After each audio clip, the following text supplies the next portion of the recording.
মার জায়গাটা তো কেউ কখনো নিতে পারে না, কিন্তু মায়ের দায়িত্বটা একটা বাবা অবশ্যই পালন করতে পারে। ছোটবেলায় তো কারো লাইফ এত হ্যাপেনিং থাকে না, এই জন্য অনেক মানুষের অনেক কিছু মনেও থাকে। আমার মা যেই জিনিসটা প্রায় বলতো যে সামনে তোমার আর দিঘির চোখ আমার অনেক একরকম লাগে।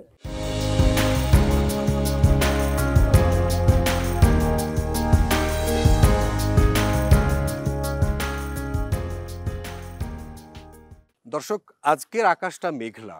এই মেঘলা দিনে আমি এসে দাঁড়িয়েছি এক মায়া দিঘির পাড়ায়। এই দিঘি স্বভাবে ভীষণ শান্ত, তার চোখগুলো একেবারে টলমলো, ঠিক যেমনটা দিঘি হয়।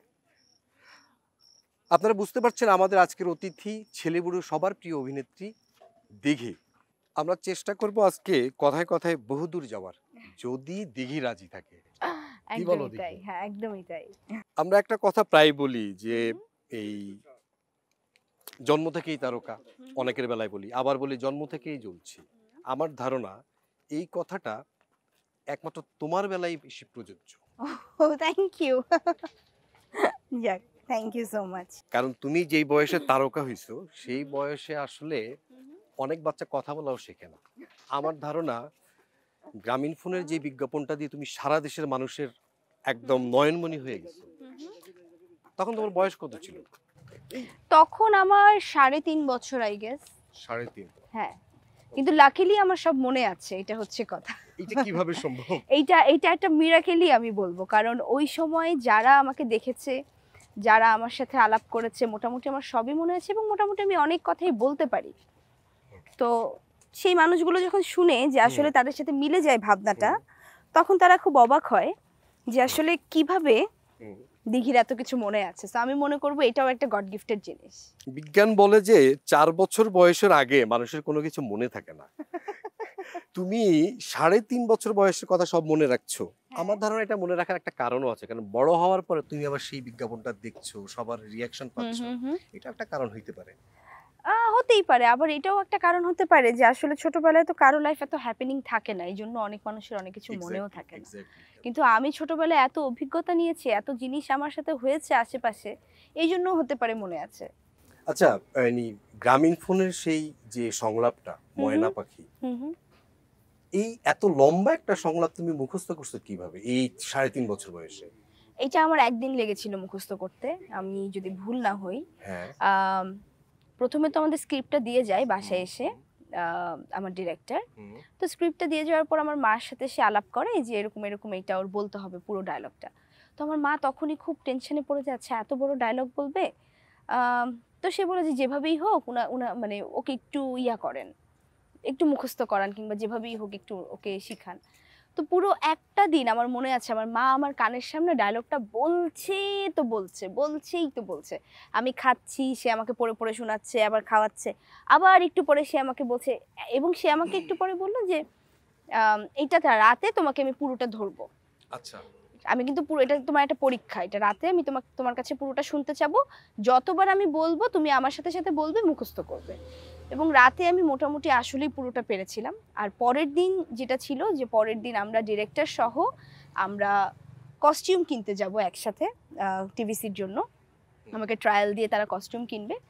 সো উনি আসলে আমার ডিরেক্টর আসলে রেডি ছিলেন না যে তাকে আমি ডায়লগটা শোনাতে পারবো।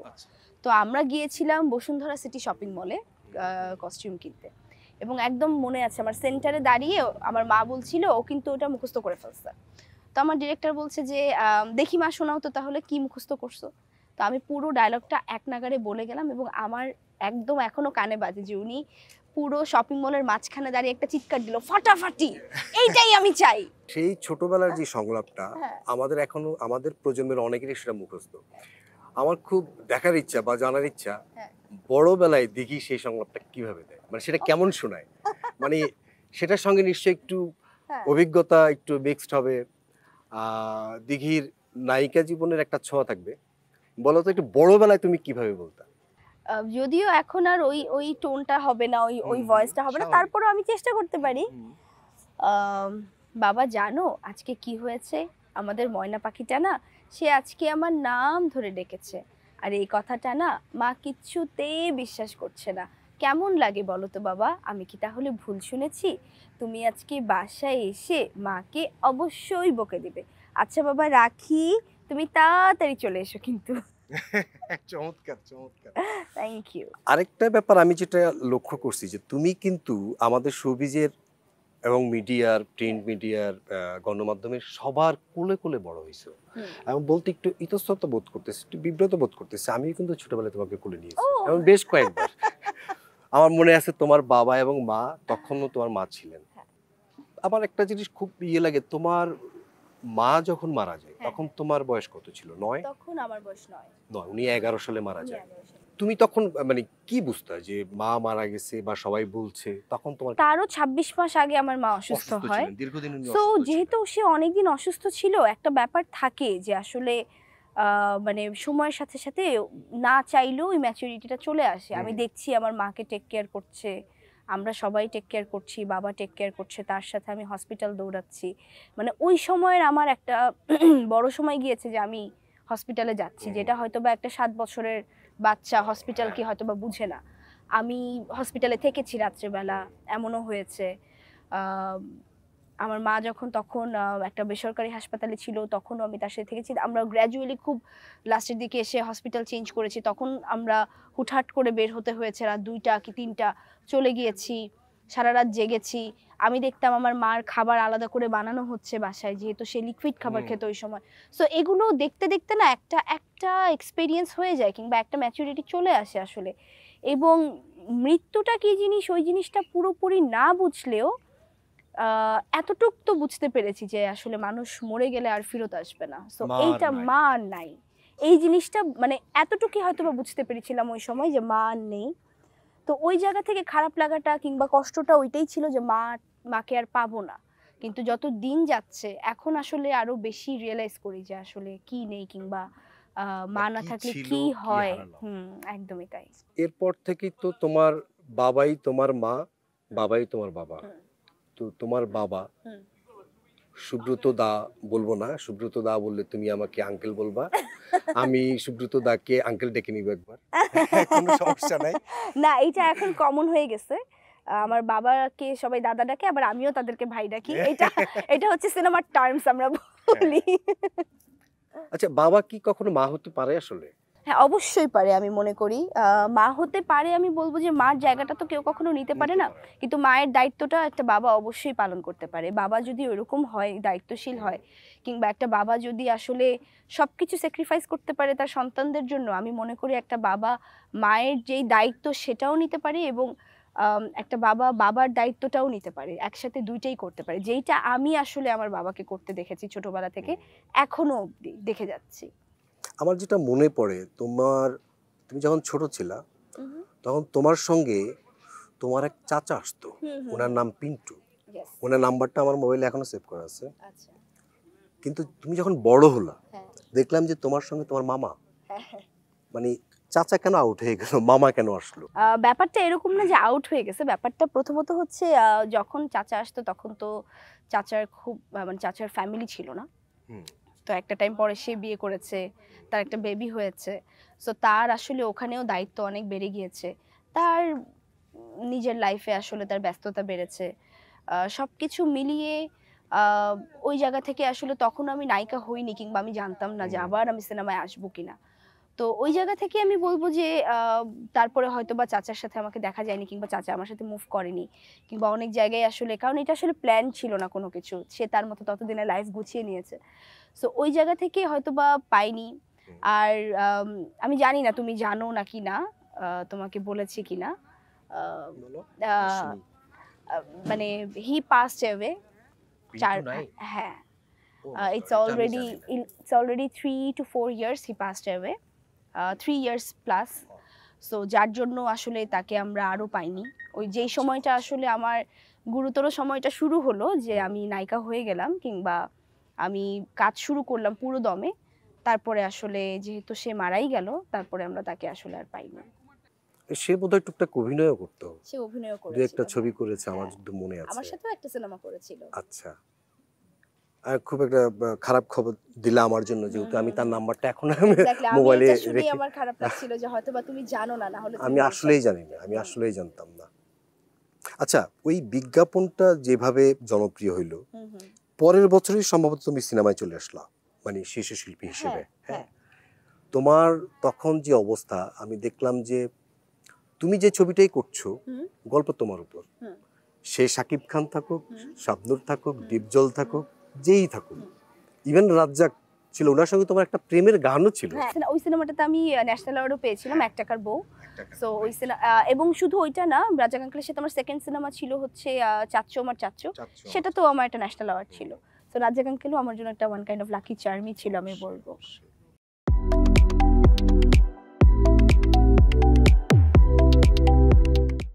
মানে এই টার্মটা কতদিন ছিল? তুমি তখন তোমার বয়স 4 বছর যখন সিনেমায় আসো শিশু শিল্পী হিসেবে, মানে শিশু শিল্পীর বয়স তোমার কতদিন ছিল? আমি 10 বছর পর্যন্ত শিশু শিল্পী হিসেবে কাজ করেছি। তারপরে 11 বছরের সময় আসলে বাবা ডিসাইড করে যে আসলে আর এখন কাজ করতে দিবে না। ওই সময়টাতে সে ডিসাইড করে, মাও মারা যায় তার কিছুদিন পরেই সে ডিসাইড করে আর কাজ করতে দিবে না। কিন্তু যেহেতু আমার বাবার খুব ক্লোজ ছিল Dipjol uncle, he was very close to him, এখনও আমি বলবো যে খুব ক্লোজ, তারা খুব ক্লোজ ফ্রেন্ডস অনেক দিন ধরে। সো দীপজল আঙ্কেল 2টা সিনেমা করার জন্য বাবাকে ফোন দেয়, একটা হচ্ছে ছোট্ট সংসার, একটা হচ্ছে স্বামী ভাগ্য। আমার এই 2টা সিনেমায় ওকে ছাড়া আমার হবেই না, একটা সিনেমায় আমার ভাজতে, একটা সিনেমায় আমার মেয়ে। তো তারপরে বাবা বলল যে আচ্ছা এই 2টাই তাহলে লাস্ট, তুই কিন্তু আর বলবি না, এই 2টাই। তো আমার লাস্ট সিনেমাও দীপজল আঙ্কেলের সাথেই ছিল। তারপর একটা ছোট্ট সংসার, একটা স্বামী ভাগ্য, এবং 2টাই খুব ব্যবসা সফল একটা সিনেমা। ছোট্ট সংসার is one of the most favourite cinema আমার। লাস্টের দিকে এসে এই সিনেমাটা খুব সুন্দর ছিল, খুব ব্যবসা সফলও ছিল, এবং আমি বলবো খুব সুন্দর একটা সিনেমাও ছিল। এবং এই 2টার পরে আসলে আর কাজ করা হয়নি, এই 2টাই লাস্ট। যদিও স্বামী ভাগ্যটা রিলিজ হয়েছিল একটু দেরি করে, কিন্তু কাজগুলো আমরা একসাথেই করেছিলাম। এমনিতে এরপরে তুমি যখন শিশু শিল্পীর পরিচয় থেকে ঝেড়ে নায়িকা হলা, মাঝখানে গ্যাপ ছিল কতদিন? 8 বছর। 8 বছরের গ্যাপ। আর তুমি কি তোমার ডিসিশন এখন নিজেই নাও? না, আমি কখনোই ডিসিশন নিজে নেই না, এখনো নেই না, আগেও নিতাম না। আগে হয়তো বা বাবার কাছে ডিরেক্ট কলটা যেত, এখন আমার কাছে কল আসে, আমি বাবার সাথে ডিসকাস করি। যেমন ধরো আজকে তুমি আমাদের এই অনুষ্ঠানে আসলা, এই ব্যাপারে কি সুব্রতদা জানে? অবশ্যই জানে, হি নোজ এভরিথিং। মানে আমি কোথায় যাচ্ছি, কখন যাচ্ছি, কোথায় বের হচ্ছি, যেমন আমাকে সে অলরেডি 2 দিনের আলটিমেটাম দিয়ে দিছে, 2 দিন ঘর থেকে বের হতে পারবো না। কেন? রাস্তাঘাটে এটা হবে ওইটা হবে, আমি নিউজে দেখেছি, এই 2 দিন কোনো কাজ রাখা যাবে না। সো এদিক দিয়েও সে অনেক টেক কেয়ার করে, এদিক দিয়ে সে অনেক খেয়াল রাখে, এবং আমি তার এগুলো কথাও শুনি। মানুষ অনেক সময় শুনলে অনেক অবাক হয়, হায় হায় দেখি এখন নায়িকা হয়ে গেছে, দেখি এখনো এগুলো বলে। কিন্তু আমি বলবো আমি নায়িকা হওয়ার আগে আমি হচ্ছে নায়ক সুব্রতর মেয়ে। সো ওই জায়গা থেকে মেয়ে হিসাবে আমার এগুলো কথা অবশ্যই তার শুনতে হয়। আর হ্যাঁ, আমি সব কিছুই তার সাথে ডিসকাস করি, বাবা এখানে আমাকে ডাকছে, ওখানে আমাকে যেতে বলেছে, কিংবা এই কাজটা আমার কাছে এসেছে, কিংবা এই কাজটা আমি সাইন করেছিলাম এখন আর আমি করতে চাচ্ছি না, আমি কি করতে পারি। সো উনি আমাকে সবসময় সাপোর্ট দেয়, সে আমার এন্ড থেকে কথাটা শোনে যে আসলে আমি কি বলতে চাচ্ছি, এবং সবসময় ওনার সাপোর্টটা পাই আমি। আমার মনে হয় তোমার আবদার তো উনি ফেলবে না, যেহেতু উনি তোমার মা, উনি তোমার বাবা। কিন্তু আমার মাথায় একটা জিনিস প্রায় আমার মাথায় আসে তোমার ব্যাপারে প্রশ্ন, সেটা হচ্ছে যে তোমার নায়িকা হিসেবে অভিষেক যে ছবিটা, সেই ছবিটা করার ডিসিশন কার? ওই ডিসিশনটা আমি বলবো প্রথমত ডিসিশনটা বাবারই ছিল, if I am not wrong, মিথ্যা না বলি যে বাবারই ডিসিশন ছিল। এবং দ্বিতীয়ত আমি বলবো যে ওই ডিসিশনটাকে আমি সবসময় শিক্ষা হিসেবেই নিয়েছি, কারণ আমার মনে হয় ওই ডিসিশনটা না হলে আমি এখন অনেক মানুষ চিনতাম না। আমি ওই সময় অনেক মানুষ চিনেছি যাদের আমি অনেক ক্লোজ ভেবেছি, এমন অনেক মানুষ আছে যে তাদের থেকে আমি এখন ডিস্টেন্স হয়ে গেছে আমার। অনেক মানুষ আছে যাদেরকে আমি কখনো নিজের মনেই করিনি, অথচ তারাই আমার জন্য ছুটে এসেছে। এবং পরিবার পরিজন থেকে শুরু করে সবারই আসলে আমি একটা আদার সাইড দেখেছি, ভালো খারাপ মিলিয়ে, যেটা আসলে হয়তো বা আমি কখনো আশা করিনি যে এই মানুষগুলো এরকম। তো ওই জায়গা থেকে আমি এটাকে অবশ্যই শিক্ষা হিসেবে নেই। আর আমি মনে করি যে লাইফে আপস অ্যান্ড ডাউনস হয়, মানুষ মাত্রই ভুল। সো এটার জন্য আমি কাউকে দোষারোপ করি। আমার ধারণা ওই ডিসিশনটার পরে জেনারেশন গ্যাপ জিনিসটা কি এটা তুমি ভালো মতো বুঝছো। আবার মাঝে মাঝে আরেকটা জিনিস আমার মনে আসে, সেটা হচ্ছে যে তুমি শিশু শিল্পী হিসাবে যে ছবিগুলি করছো, যাদের সঙ্গে কাজ করছো, সব বড় তারকা, বড় ওই সময়কার বড় ডিরেক্টর, তাদের কেউ এখন কিন্তু সিনেমায় সেভাবে নাই শাকিব খান ছাড়া, তাই? আমার ধারণা তারা যদি থাকতো তোমার নায়িকা বেলাটা আরো রঙিন হইতো।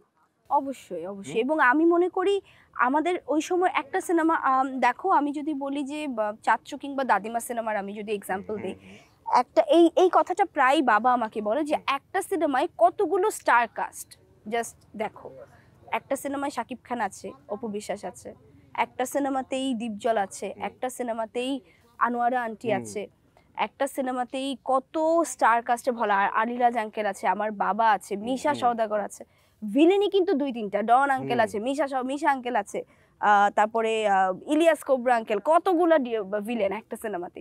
সো আমি মনে করি ওই স্টার কাস্টটাও কিন্তু এখন আর সম্ভব হয় না। একটা সিনেমায় আমরা এত স্টার কাস্টও পাই না। স্টার কাস্ট পাওনা ঠিক আছে, কিন্তু তাদের তারকা মূল্য বোধহয় এখন আগের মতো নাই। কারণ তারা যদি তাদের ছবি কিন্তু এখনো আসে, কিন্তু ছবিগুলো কিন্তু চলে না। আমার ধারণা হচ্ছে যে ধরো তুমি মাঝখানে যে 8 বছরের গ্যাপ, আচ্ছা আমরা আমরা হাঁটতে হাঁটতে কথা বলি নাকি, একটু তো বসলাম অনেকক্ষণ। আমার ধারণা মাঝখানে তুমি যে 8 বছরের গ্যাপ নিছো, পড়াশোনা করছো, তোমার ক্লাসমেট যারা তারা তো তোমার প্রজন্মেরই, এবং তারা কিন্তু তোমাকে দেখে, আমি জানি না তুমি কি তাদের সঙ্গে তারকা সুলভ ছিলা? আমি কখনোই, এখনো আমি বলবো আমার ক্লাসমেটের সাথে আমি তারকা সুলভ না। আচ্ছা আমি কখনোই ছিলাম না এরকম। আচ্ছা দেখি, তোমার অভিষেক ছবিটা যে রং ছিল, এটা কি তুমি এক মানো এখন? না, আমি রং মানি না। আমি মানি যে এটা আমার জীবনে একটা গুড এক্সপেরিয়েন্স দিয়েছে, মানে গুড এক্সপেরিয়েন্স আজিম আমাকে অনেক কিছু শিখিয়েছে, এই জন্য আমি রং মানি না। না ধরো ওই ছবিটা যদি ভালো হইতো, বা মানে তোমাকে আমরা যেভাবে, তুমি এত ব্যবসা সফল ছবির অভিনেত্রী ছিলা, তুমি যখন নায়িকা হয়ে আসবা সেটার বাজেট হওয়া অন্যরকম, তার গল্প হওয়া অন্যরকম হওয়া উচিত। হয়তোবা আমার সিলেকশনটা আসলে রং ছিল ওই সময়, কিন্তু আমি বলবো যে everything happens for a reason. তো যেটা হয়েছে ওটার জন্য আজকের, তারপরও যে আমি এই জায়গাটা ধরে রাখতে পেরেছি কিংবা এই পজিশনটা এখনো আমার আছে, সো আমি মনে করি যে এরকম অভিজ্ঞতা হওয়া জীবনে দরকার। এই অভিজ্ঞতা যদি আমার আবার 10 বছর পর হতো তাহলে তখন আরো হযবরল হয়ে যেত, হয়তো বা আমি জায়গাটা ফেরত আনতে পারতাম না। না ধরো অনেক বড় তারকা থাকে যাদের ক্যারিয়ারে অনেক ভালো ছবি দিয়ে তাদের অভিষেক হয়, পরে 2-1টা খারাপ ছবি হইতেই পারে, এটা হয় কিন্তু সবার ক্যারিয়ারে আছে। আচ্ছা আমার আরেকটা যেটা জানার বিষয় সেটা হচ্ছে ধরো শাকিব খান, শাবনূর, দীপজল, যাদের সঙ্গে তুমি কাজ করছো, তাদের সঙ্গে এখন তোমার যোগাযোগটা কেমন? নর্মাল অ্যাজ ইউজুয়াল যেরকম হয়, মানে এমন না যে যোগাযোগ খুব ফোনে অনেক কথা হচ্ছে, কারণ এখন আমরা সবাই খুব ব্যস্ত লাইফ লিড করি। আমার থেকে তো আসলে যাদের নাম বললে তারা অবশ্যই অনেক বেশি ব্যস্ত, আমি বিশ্বাস করি। তারা প্রতিনিয়ত কাজ করছে, তাদের অনেক কাজ থাকে। সো ওই জায়গা থেকে কোথাও দেখা হচ্ছে, আমাদের কথা হচ্ছে, এবং আমাদের দেখাটাও তো আসলে এখন ফ্রিকুয়েন্ট, যেহেতু অনেক ইভেন্টে আমরা যাচ্ছি একসাথে, কিংবা আমরা কোনো পার্টিতে যাচ্ছি, কিংবা আমরা কোনো একটা প্রোগ্রামে যাচ্ছি, দেখা যাচ্ছে আমাদের দেখা হচ্ছে, এবং ওখানেই আসলে গল্প হোক, আড্ডা হোক, কিংবা ওখানেই আসলে একটা কথাবার্তার সেশন হয়ে যাচ্ছে। সো যোগাযোগ আমি বলবো নর্মাল, ক্যাজুয়াল। মাঝখানে একটা ভিডিও দেখলাম আমি সামাজিক যোগাযোগ মাধ্যমে, ভিডিওতে তুমি ছিলা, শাকিব খান ছিল, পূজা চেরি ছিল, আরো কয়েকজন ছিল। আমার যেটা দেখলাম, পূজা তোমাকে বলছে শাকিবকে আঙ্কেল বলার জন্য, আর শাকিব ভাই বলে উঠলেন হে স্টুপিড। তুমি দেখছো কিনা এটা? হ্যাঁ দেখেছি। ঘটনাটা আসলে কি ছিল? ও এইটা আসলে মানে আমাকে প্রেসের সবাই সামনে ছিল, এবং তারা আমাকে জিজ্ঞেস করছিল আপনার দরদ কেমন লেগেছে। এটা দরদের প্রিমিয়ার ডে ছিল, তো আমাকে বলছিল দরদ কেমন লেগেছে। তো পাশের থেকে পূজা আসলে দুষ্টামি করে বলছিল যে চাচ্চুকে নিয়ে কিছু বলো, যেটা আসলে এখন প্রতিনিয়তই আমরা আমাকে এটাই তো বলে, যেহেতু তার সাথে আমার চাচ্চু নামেই অনেক সিনেমা। সো এই কথাটাই ও বলেছে। আর তখন আসলে আমাদের কিং খাং একটু দুষ্টামি করেই বলেছে যে এই স্টুপিড, কিংবা যেটাই বলুক না কেন। তখন আসলে ওইটা আসলে একটা ফানি ছিল আমি মনে করি, এবং ওই সময়টায় সবাই আমরা হাসছিলাম, ওইটা নিয়ে একটা ফানি মোমেন্ট ছিল।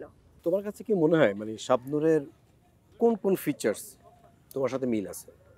শাবনূর আন্টি তো আমাকে মেয়ে ডাকে এখনো। যেমন আমি শাবনূর আন্টির সাথে কয়দিন আগে কথা বলছিলাম, শাবনূর আন্টি আমি বলছিলাম যে তোমার সাথে কি আর সিনেমা করবো না, তো আমাকে শাবনূর আন্টি বলছে, আরে তোর সাথে তো কেন করবো না, অবশ্যই ছোটবেলায় করে আসছি, এখন কেন করবো না। তা বললাম যে তাহলে চলো একটা সিনেমা করি আমরা একসাথে, আমাদের আবার একসাথে করা উচিত। বলতেছে শোন, তোরা এখন নায়িকা হয়ে গেছিস, আমার তো আর নায়িকার বয়স নেই, আমি এখন মা হব, কিন্তু আমি কিন্তু তোর মা ছাড়া কারো মা হব না।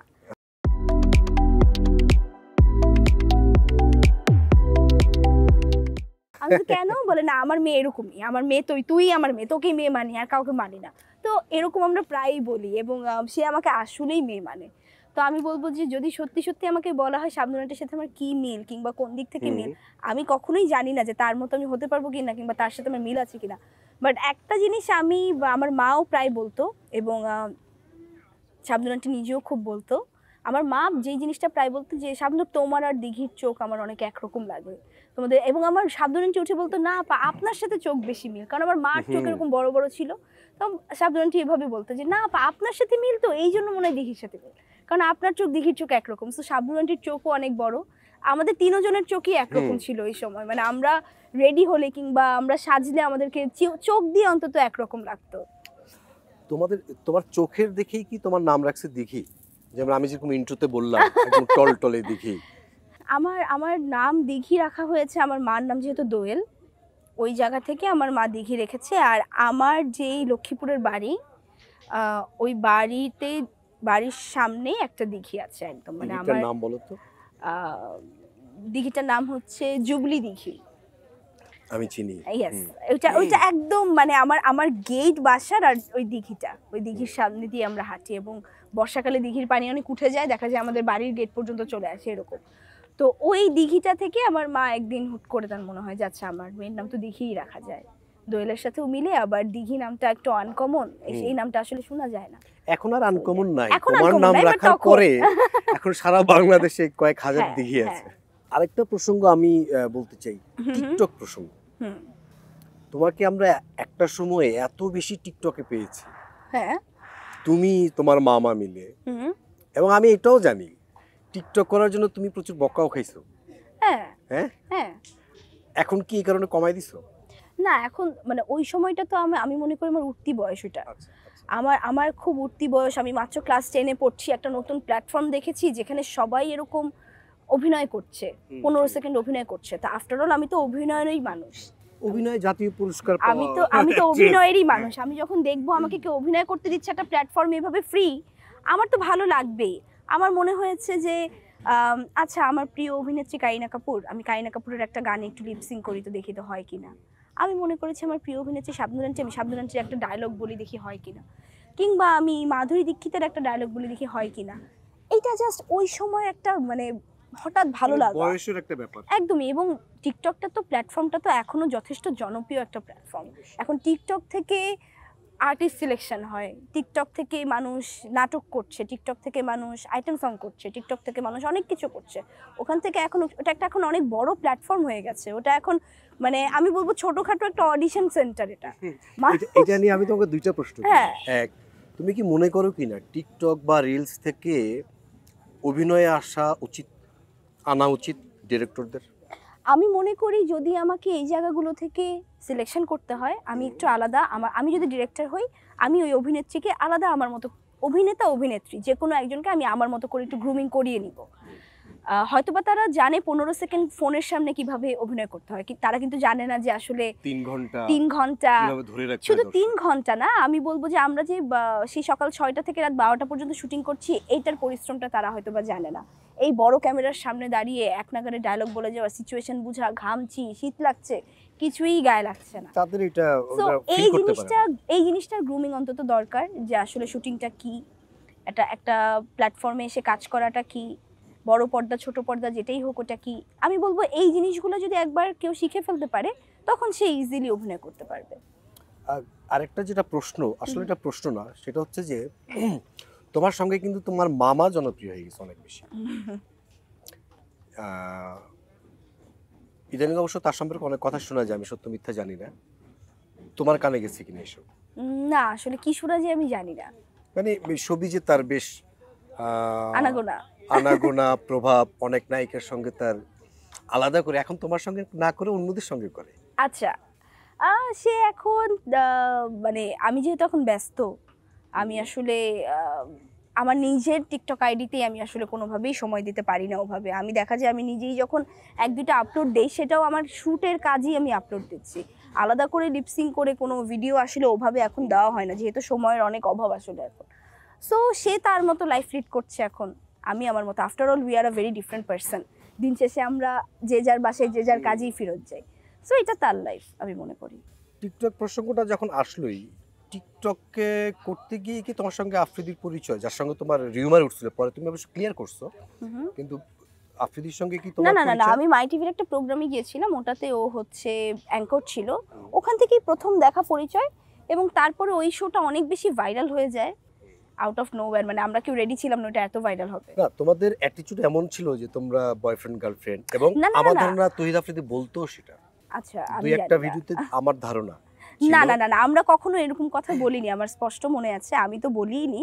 শেষে গিয়ে মানে ও তো আরো বেশি স্ট্রিক্ট ছিল এই ব্যাপারটাতে, এবং একটা মোমেন্ট ছিল যে যখন জিনিসটা অনেক বেশি বেড়ে যায়, শোবিজে অনেক বেশি কথা হয়ে যায়, অনেক বেশি নিউজ হওয়া শুরু করে, তখন আসলে ওই মোমেন্টে না আমাদের দুজনের ফ্যামিলি খুব বিব্রত হয়ে যায়। কারণ যেই জিনিসটা নিয়ে আমরা অবগত না, কিংবা যেই জিনিসটা আমাদের আশেপাশে কেন হবে, এরকম নিউজ কেন হবে, কারণ আমরা এটার জন্য প্রস্তুত না, কিংবা আমরা এই জিনিসটা পছন্দ করছি না যে এটা খুব পার্সোনাল কথা লিখে ফেলছে।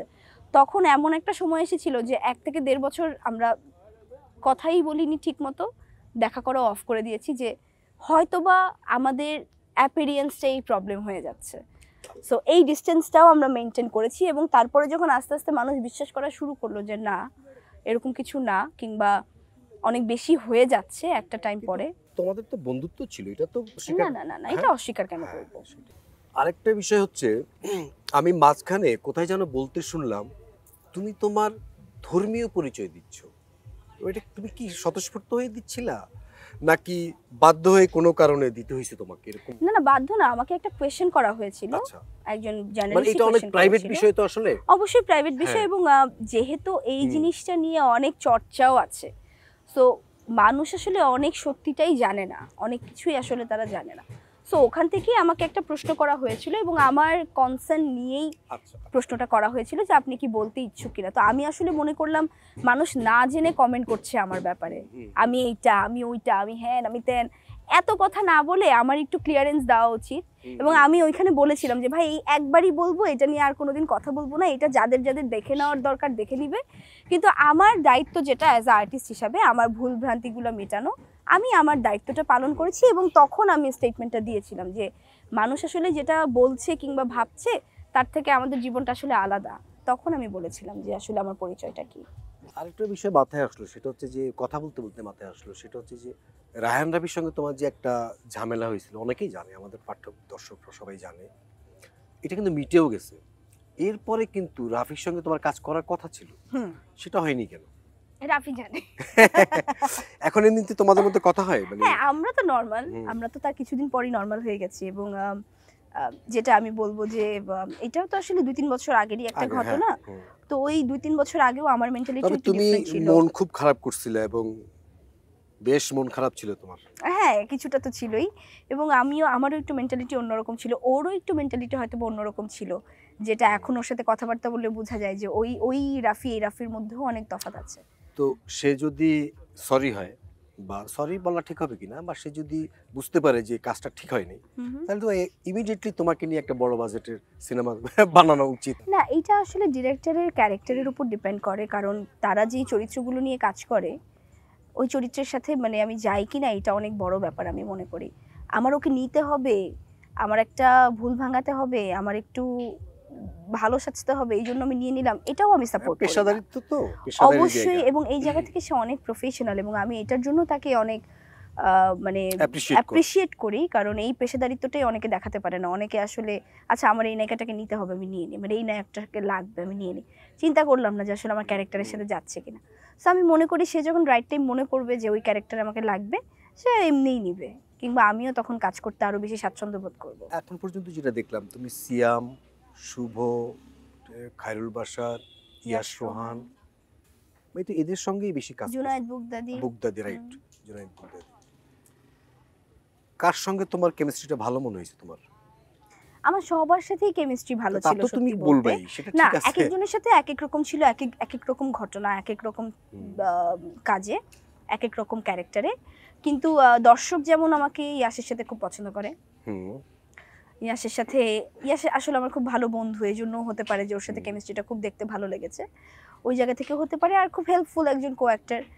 আর তারপরে যদি রিসেন্ট টাইমে বলি, সিয়ামের সাথে আমার খুব কেমিস্ট্রিটা পছন্দ করেছে, যে আসলে জঙ্গলির গানটা যতটুক সময় আমি ছিলাম কিংবা যতটুক সময় আমাদের গানটা, এইটা আসলে দর্শক পছন্দ করেছে, যে এতটুক সময় আসলে খুব চোখে পড়ার মতো লেগেছে। So I am very grateful যে আসলে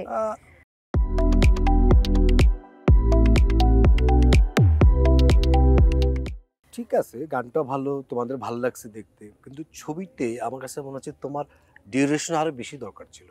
এটা ডিরেক্টরের ব্যাপার, এটা এডিটরের ব্যাপার, এটা আসলে এগুলো নিয়ে আমি কথা বলতে চাই না। আমার যে কাজটুকু করার আমি করে দিয়ে আসছি, দর্শক আমাকে মনে রাখছে, বাকি মাতবরি আমি করতে চাই না একদমই। মানে তোমার আসলে একটা নিজের ছবি দরকার, যেটা বলবে সবাই এটা দিঘির ছবি। এটা এখনো হয় নাই সেভাবে। মানে তুমি বড় বেলার কথা বলছি, দিঘির ছবি, এটা ওয়েবে হয়তো আছে বলা যাবে, কিন্তু সিনেমায় পর্দায় সেটা হয়নি। তোমাকে যদি ধরো তুমি প্রডিউসার, তুমি ডিরেক্টর ঠিক করবা, তুমি গল্প চুজ করবা, তুমি অ্যাক্টর চুজ করবা, তুমি কি করবা? ধরো টাকা আমি দিলাম, হ্যাঁ, কি করবা তুমি? It's a very tough question. তারপরও ওভাবে কখনো চিন্তা করে দেখিনি যে আমি কি করব, কিন্তু আমার কিছু প্রিয় ডিরেক্টর আছে যাদের সাথে আমি কাজ করতে চাই। তার মধ্যে একজন আছে আশফাক নিপুণ, তার সাথে কাজ করতে চাই খুব করে। আমি চাইবো তার প্রথম সিনেমাটা হয়তো বা আমার সাথেই হোক, তাহলে আমি তাকেই ডিরেক্টর হিসেবে চুজ করতাম, বাকিটা আমি তার উপর চোখ বুজে ছেড়ে দিতে পারতাম, কারণ আমি তার উপর অনেক বিলিভ করি। He will do the best, যাকে আমার সাথে নিবে, যেই চরিত্র আমাকে দিবে আমি ওইটা করতেই রাজি। আশফাক নিপুণ শুনছেন তো, দেখি কি বললো। না, উনি জানে, হ্যাঁ জানে। আমি ওনাকে বলেছি he is my favourite director, এবং তার কাজ আমি খুব পছন্দ করি। ওকে, তো ডিরেক্টর পেলাম। ও, এরপর তো ডিরেক্টর যাকে নেয় একদম আমি ওনার উপর আমি পুরাই কনফিডেন্ট। ওকে, এটা ভালো একটা অ্যানসার দিছো তুমি টেকনিক্যালি। তোমার এমনিতে কোন ধরনের সিনেমা বেশি পছন্দ? মানে রোমান্টিক, অ্যাকশন, থ্রিলার? আমি পার্সোনালি থ্রিলার মিস্ট্রি খুব পছন্দ করি। আমি ব্যোমকেশ দেখা পারসন, আমি এগুলো সব দেখে ফেলেছি অনেক অনেক আগে। মানে তখন ওই বয়সে কেউ সিনেমা দেখে কিনা এটাও একটা সন্দেহ। আমি ক্লাস 5-6 থাকতে আমি ব্যোমকেশ দেখতাম, আমি থ্রিলার সিনেমা খুঁজে খুঁজে দেখতাম, আমি মিসির আলী পড়তাম ওই সময়টাতেই। সো ওই জায়গা থেকে আসলে আমি থ্রিলার সিনেমা পছন্দ করি অনেক বেশি দেখতে। অভিনয় করতে পছন্দ করি আমি রোম্যান্টিক, ড্রামা ঘরানার সিনেমা, কারণ এই সিনেমাগুলো আসলে দর্শকের কাছে তাড়াতাড়ি পৌঁছে আমি মনে করি, এবং এখানে ইমোশনের একটা ব্যাপার থাকে, এই ইমোশনাল অ্যাক্টিং করাটাও একটা চ্যালেঞ্জ আমি মনে করি, এবং মানুষের মনে সহজে জায়গা করে নেওয়া যায় রোমান্টিক বিষয়গুলি। আমাদের তো জাতীয় জীবনে রাজনৈতিক একটা পট পরিবর্তন হয়েছে। আমি তোমাকে পলিটিক্যালি কিছু বলার জন্য বলছি না, মানে 5ই আগস্টের পরে সিনেমাতে, শোবিজে তুমি কি কোনো চেঞ্জ দেখতে পাচ্ছ? আমি কিছুটা অবশ্যই চেঞ্জ দেখতে পাচ্ছি। আমি বলবো এখন আসলে দেশটাই অনেক অস্থির অবস্থায়, দেশটাই আসলে স্থির না, কিংবা আমরা জানি না আজকে রাতের পর কালকে কি হবে, কিংবা কোথায় কখন কি হচ্ছে আমরা নিজেরাই অবগত না। ওই জায়গা থেকে শোবিজও একটু স্লো ডাউন যাচ্ছে। সবকিছুর মধ্যে তো শোবিজও থাকে, একদমই তাই, শোবিজও স্লো ডাউন যাচ্ছে, কিন্তু আমরা যারা পুরোপুরি শোবিজের মানুষ, আমরা যারা অন্য আর কিছুই করি না, শোবিজ ছাড়া আমরা ভাবতেই পারি না, তাদের জন্য অনেক ঝামেলা হয়ে যাচ্ছে, এটাও একদম সত্যি কথা। আমার ধারণা, আমি যেটা দেখলাম, কারণ আমাদের শিল্পীদের অনেকেই ট্যাগ পাইছে প্রচুর। আপনি দোসর ট্যাগ, এই ট্যাগ, সেই ট্যাগ, দুজন হয়তো ছিলেনও, কিন্তু তোমাদের কি এখন হিসাব করে চলতে হয় কার সঙ্গে কথা বলবো, কার সঙ্গে কথা বললে আবার একটু বিপদে পড়ি কিনা, এই বিষয়গুলি কি মাথায় রাখতে হয় কিনা? না, মানে একটা টাইমে তো এগুলো কখনো মাথায় রাখিনি, কারণ শিল্পী তো শিল্পী। আমি মনে করি একটা শিল্পী তো আসলে কাদামাটির মানুষ, একটা ডিরেক্টর তাকে প্রত্যেকটা ক্যারেক্টারে ওরকম করেই ভেঙে ভেঙে বানাবে, কাদামাটির পুতুল তারা। তো তারা সবার ঘর, মানে পুতুল তো এরকম সবার ঘরেই থাকতে পারে। আমি আজকে যদি এই পুতুলটা কাউকে গিফট করি, তার বাসায়ও থাকবে, ও আবার কাউকে দিয়ে দিলে ওর বাসায় থাকবে। সো ব্যাপারটা তো এরকম, আমরা তো শিল্পী সবার, পৃথিবীর সবারই শিল্পী। তো ওই জায়গা থেকে আমরা কখনো এই ভেদাভেদটা করি না, কিংবা আমরা এত কিছু চিন্তা করে করি না। কিন্তু এখন যে সিচুয়েশন কিংবা এখন যে অবস্থা, কিছুটা তো ভয় মনে থাকে। হয়তোবা চিন্তা করতে চাই না, মনে করি যে না শিল্পী, কিন্তু পাশের মানুষকে আমাকে শিল্পী ভাবে ওভাবে, এটাও একটা প্রশ্ন। খুবই প্যাথেটিক একটা প্রশ্ন, পাল্টা প্রশ্ন তুমি আমাকে একটু বলো। শিল্পী কি তোমাকে ভাবে? আসলে আমাকে কি শিল্পী মনে করছে? আমার ধারণা বাংলাদেশের অনেকে তোমাদেরকে মানে হচ্ছে যারা নারী অভিনয় শিল্পী তাদেরকে একটু অন্য দৃষ্টিতে দেখে, তাদেরকে ঠিক শিল্পী না বা কেমন যেমন তাদের অ্যাটিটিউড। তোমাদের কমেন্টে গেলে, তোমাদের ফেসবুক পোস্টের কমেন্টে গেলে আমি দেখি যে কুৎসিত ভাষা আছে, ভালোও আছে। এই বিষয়গুলি কি তোমার কখনো মনোকষ্টের কারণ হয় বা তোমার খারাপ লাগে কিনা? যেটা তুমি বলছো যে ট্রলিং এর শিকার, যেটা আসলে কিছুটা না, ট্রলটা হয় কি তোমার কোনো ছবি নিয়ে এইটা নিয়ে করে, কিন্তু দেখা গেল তুমি একটা সুন্দর মানে একটা নিষ্পাপ একটা ছবি দিলা, কিন্তু নারী অভিনেত্রী মানেই খারাপ, এরকম কিছু। এরকম একটা ধারণা চলে আসে ওদের আমি মধ্যে। মনে করি যে কোনো মানুষ খারাপ হতে পারে পৃথিবীতে। হ্যাঁ, খারাপের জন্য যে আমাকে ওই প্রফেশনের হতে হবে ব্যাপারটা কিন্তু এরকম সেটা না। না, এক্স্যাক্টলি। অন্যায় সব সেক্টরে হয়, শুধু এই সেক্টরে এরকম না, কিংবা অন্য কোনো সেক্টরেই খালি একা হয় এরকম না। অন্যায় সব জায়গায় হয়, খারাপ মানুষ সব সেক্টরে আছে, সব প্রফেশনে আছে। কিন্তু অভিনয় শিল্পীরা খারাপ, এই জিনিসটা যাদের মাথায়, এইটা তো বের হওয়া উচিত। আমার মাথায় ওই প্রশ্নটা আসছিল ওই যে 5ই আগস্টের পরে। কেন আসছিল? তুমি রিসেন্টলি আমেরিকা গেছো, অনেকদিন ছিলা সেখানে, আমি অনেকজনের সঙ্গে তোমাকে দেখছি পারফরমেন্স করতে, খুবই ভালো, কিন্তু অনেকে সেটাকে ভালোভাবে নিচ্ছিল না। তুমি নোটিস করছো কিনা সেই ব্যাপারে? না, আমি এখনো এমন কিছু দেখিনি। আমি আল্লাহর রহমতে এখনো এরকম কিছু ফেস করিনি। কারণ আমি মনে করি আমি তো আমার কাজটাই করি মন দিয়ে, আমি আসলে অন্য কোনো দিকেই নেই, কিংবা কোনো জায়গায় মন্তব্য করতেও নেই, কোনো জায়গায় কাউকে নিয়ে কথা বলতেও নেই, কাউকে নিয়ে গসিপেও নেই। আমি চুপচাপ বসে থাকি, কাজ না থাকলে বাসায় আমি আমার মতো লাইফ লিড করছি। আবার আমার যখন কাজ থাকছে, যেখানে আমার মনে হচ্ছে এই কাজটা আমার করা দরকার, এই কাজটা আমার কাছে সুইটেবল আমার জন্য, আমি ওখানে কাজে চলে যাচ্ছি। এবং আমি না আশেপাশের কথা শুনতেও চাই না। আসলে আমি মনে করি এই কথাগুলো আসলে আমাকে হ্যাম্পার করে, আমাকে মেন্টালি হ্যাম্পার করে, আমার কাজে হ্যাম্পার করে। সো আমি চাইও না, যদি কেউ বলে থাকে সেটা সে বলে থাকুক, তার যদি ভালো লাগে বলে থাকতে পারে। তোমাকে বলার আরেকটা কারণও আছে, ওই যে মুজিব সিনেমা ধরে সবাইকে যারা অভিনয় করছে তাদের অনেকেই, সবাই না অনেককেই এক ধরনের ট্যাগ দেওয়া হচ্ছে। ওই ব্যাপারটা তুমি কিভাবে দেখো? সিনেমাই যখন যেই সিনেমায় আমাদের কাজের জন্য ডাকবে, একটা সিনেমা বিগ বাজেটের হতে পারে, এবং ওই সিনেমাটা তো সরকারি ছিল। হ্যাঁ, এখন যদি আমি তো সেটাই বললাম, আমরা তো শিল্পীরা কাদামাটি। এখন যদি এই সরকার যদি একটা ছবি বানায়, তুমি অবশ্যই অভিনয় করবে। সবাই করবে, কে করবে না? সরকারি সিনেমা কে করবে না? এরকম বিগ বাজেট কে করবে না? সো আমি মনে করি সিনেমা হচ্ছে সিনেমা, যেটা আমি হলে দেখব বসে, ওইটার সাথে আমার অন্য কিছুরই তুলনা হবে না। এটা যেহেতু আমি সিনেমা হিসেবে নিয়ে নিয়েছি, এটা ফিল্ম হিসেবে নিয়ে নিয়েছি, এটা ছবি হিসেবে নিয়েছি, পর্দার জিনিস, ওইটা আমি পর্দা পর্যন্তই রাখি। কেউ পার্সোনালি এটা নিয়ে অ্যাটাক করাটা বোকামি। চলো, অনেকক্ষণ তো এখানে বসে আড্ডা দিলাম, এবার একটু সামনে যাই, হাঁটি। চলো। আচ্ছা, একটা ব্যাপার, তুমি তো বোধহয় এবারই প্রথম ভোট দিবা, ভোটার হইছো? আমি? হ্যাঁ, আমি ভোটার হয়েছি, ভোট দেওয়া হয়নি ওভাবে। তুমি প্রার্থীর মধ্যে কি চাও? দেশ উন্নত চাই, এবং আমি যদি বায়াসড হই আমার ইন্ডাস্ট্রি নিয়ে, তাহলে আমি বলবো বায়াসডই ভালো। আমি চাই আমার ইন্ডাস্ট্রি গ্রো করুক আরো অনেক বেশি। এখন তো বছরে শুধু ঈদের সময় সিনেমা দেখা যায়, এর বাইরে আমরা তো আসলে সিনেমা পাই না সেভাবে। মানে একজন শিল্পী হিসাবে এটা তোমাকে কেমন কষ্ট দেয়? অবশ্যই কষ্ট দেয়, এবং আমি মনে করি আমরা ফেস্টিভ্যাল বানাবো সিনেমা দিয়ে, আমরা আরেকটা ঈদ ক্রিয়েট করে নিব, আমাদের এইভাবে আসলে সিনেমা দিতে হবে। সিনেমা করে আসলে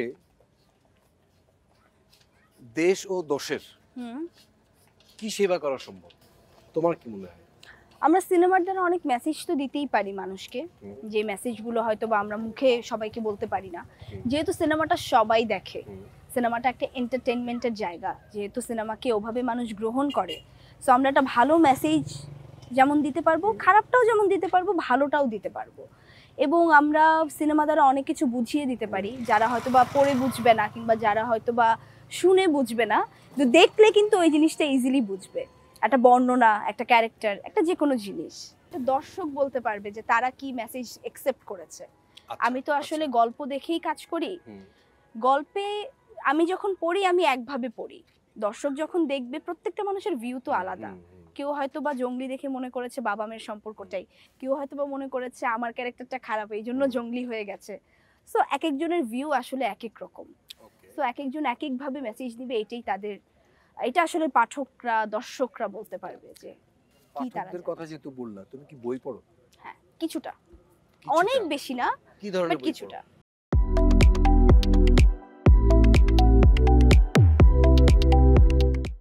আমি হুমায়ুন আহমেদ স্যারের বই পড়তে খুব পছন্দ করি।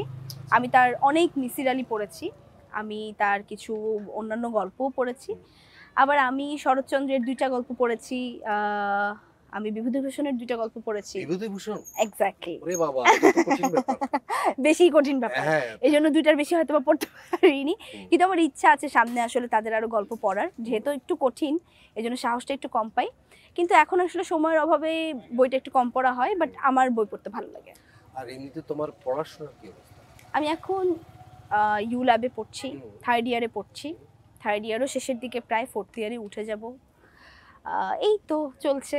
পড়াশোনাটা কি তোমার সিনেমার জন্য নাকি আলাদা কোনো একটা ক্যারিয়ারও তোমার? আমার তো মিডিয়া স্টাডিজ এন্ড জার্নালিজম। ও, তাহলে তো এই সাবজেক্টই। সো এটা রিলেটেডই, তো যাই আমার এই সেক্টরেই আর কি, এটার বাইরে না। ভবিষ্যতে তুমি আমাদের চাকরি খায় এটা আমি বুঝছি, এইটা আমি বুঝছি। কথায় কথায় আমরা অনেক দূর চলে আসলাম। আমরা দিঘিকে মোটামুটি অনেকখানি জানার চেষ্টা করলাম, কতটুকু পেরেছি জানি না।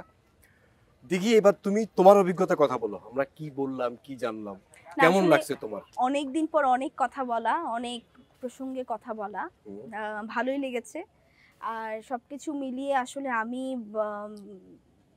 মানে আজকে অনেক কিছু বলতে পেরে কিংবা অনেক প্রশ্ন নতুন নতুন নিতে পেরেও ভালো লেগেছে। আর আমার মনে হয় দর্শকরা যখন দেখবে, দর্শকরাও পছন্দ করবে, তারা একটা ডিফারেন্ট কন্টেন্ট এবার দেখতে পারবে। আমরা যেভাবে পুরো আসলে ইন্টারভিউটা করলাম, এটা খুব ডিফারেন্ট, একদমই তাই। সো আমার নতুন অভিজ্ঞতা ভালো লেগেছে। দর্শক, আজকে তাহলে এখানেই, পরে আবার আমরা কোন একটা পর্বে আসবো। কথায় কথায় আমরা আবারও বহুদূর যাব।